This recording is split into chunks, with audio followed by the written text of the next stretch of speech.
할렐루야. 하나님의 여덟 번째 사사 입다입니다. 입다는 불량배들이 따르는 깡패 두목이었습니다. 그런 입다를 하나님은 사사로 불러 이스라엘을 구원하는 도구로 사용하셨습니다. 우리는 사사기를 통해 아는 진리가 하나 있습니다.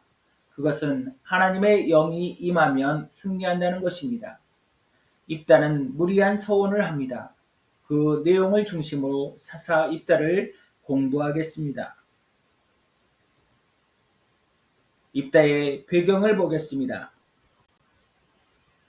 입다는 길르앗 사람으로 그의 아버지는 길르앗이라는 이름의 인물이었습니다. 입다의 어머니는 기생입니다. 그래서 입다는 출생부터 비천한 신분이었습니다. 이러한 이유로 입다는 형제들에 의해 집에서 쫓겨났고 도망자 신세로 길르앗 땅을 떠나 돕 땅에 거주하게 되었습니다. 사사 입다가 사역할 때 역사적 배경은 이스라엘이 암몬 족속과 블레셋 민족의 억압을 받던 시기로 이스라엘 백성은 하나님께 부르짖으며 구원을 요청하던 시기였습니다.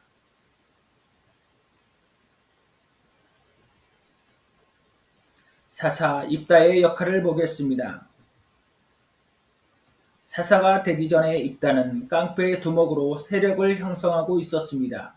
그래서 길르앗 장로들은 입다를 찾아와 그들의 지도자가 되어 암몬과 싸워줄 것을 요청했습니다. 입다는 처음에는 자신을 쫓아냈던 사람들의 요청에 망설였지만 결국 그 제안을 수락하게 됩니다. 입다는 길르앗으로 돌아와 암몬과의 전쟁을 준비했습니다. 입다는 하나님의 인도를 구하며 암몬 자손에게서 하나님이 이스라엘 백성을 구원하실 것임을 확신했습니다.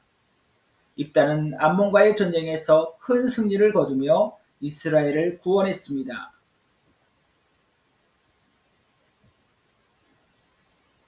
입다가 무리한 소원을 한 이야기입니다. 성경 어디에도 하나님께서 입다에게 소원을 요구하셨다는 언급이 없습니다. 그러므로 입다의 소원은 개인적인 결정이었습니다. 그 결과로 불필요한 희생을 초래했습니다. 그런데 입다는 왜 소원을 했을까요?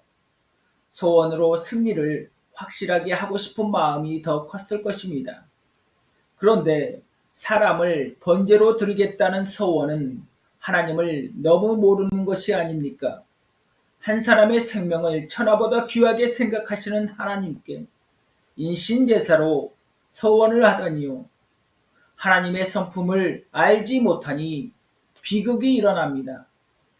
서원을 했을 당시 사랑하는 딸이 그 대상이 될 줄 상상도 하지 않았을 것입니다. 결국에는 사랑하는 딸이 죽었습니다. 아무런 의미가 없는 개 죽음이었습니다. 우리는 하나님을 알아야 합니다. 예수님을 알면 아버지 하나님을 알 수가 있습니다. 아버지는 아들을 통해 말씀하시기 때문입니다. 우리의 구원자이시며 생명의 왕이신 주님을 찬양합니다. 아브라함이 이삭을 하나님께 번제로 드렸던 일과 입다가 딸을 번제로 드린 일은 비슷해 보이는 사건이지만 목적과 결과가 다릅니다. 아브라함이 아들 이삭을 번제로 드린 목적은 하나님께서 원하셨기 때문입니다. 아브라함의 믿음을 시험코자 하신 일입니다. 100세에 낳은 아들보다 하나님의 명령에 순종하는지를 보고 싶으셨다는 말입니다. 결과는 이삭이 죽지 않았습니다. 여호와 이레 준비하시는 하나님이 번제로 드릴 양을 미리 준비해 놓으신 것입니다.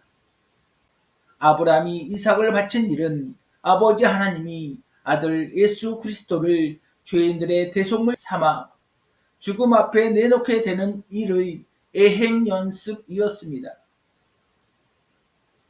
입다의 목적은 암몬과의 전쟁에서 확실한 승리였을 것입니다. 그러나 소원을 하지 않았어도 이미 암몬과의 전쟁은 승리가 확정되어 있었습니다. 하나님의 영이 입다에게 임했기 때문입니다.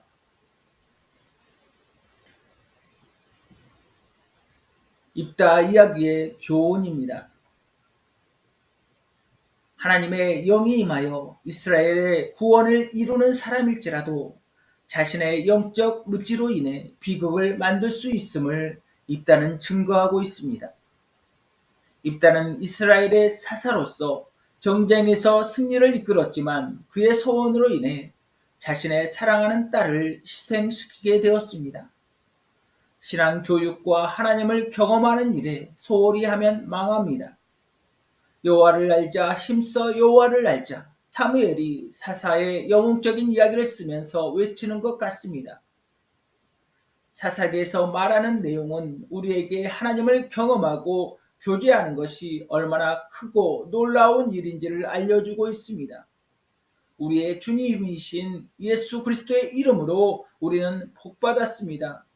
우리를 통해 영광을 받으시는 하나님을 찬양합니다.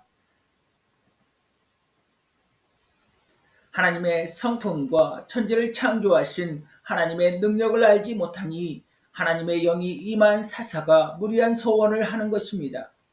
결국 사랑하는 딸을 번제로 드려야만 했습니다. 이것은 입다만의 문제가 아니었습니다. 당시의 사회가 하나님을 알지 못했습니다. 입다의 이야기는 하나님을 알지 못하는 것이 얼마나 큰 불행과 비극을 만들어내는지를 보여줍니다. 인생의 역사하시고 통치하시는 하나님을 경험하며 교제하는 우리가 승리자입니다. 입다의 이야기는 여기까지입니다. 감사합니다.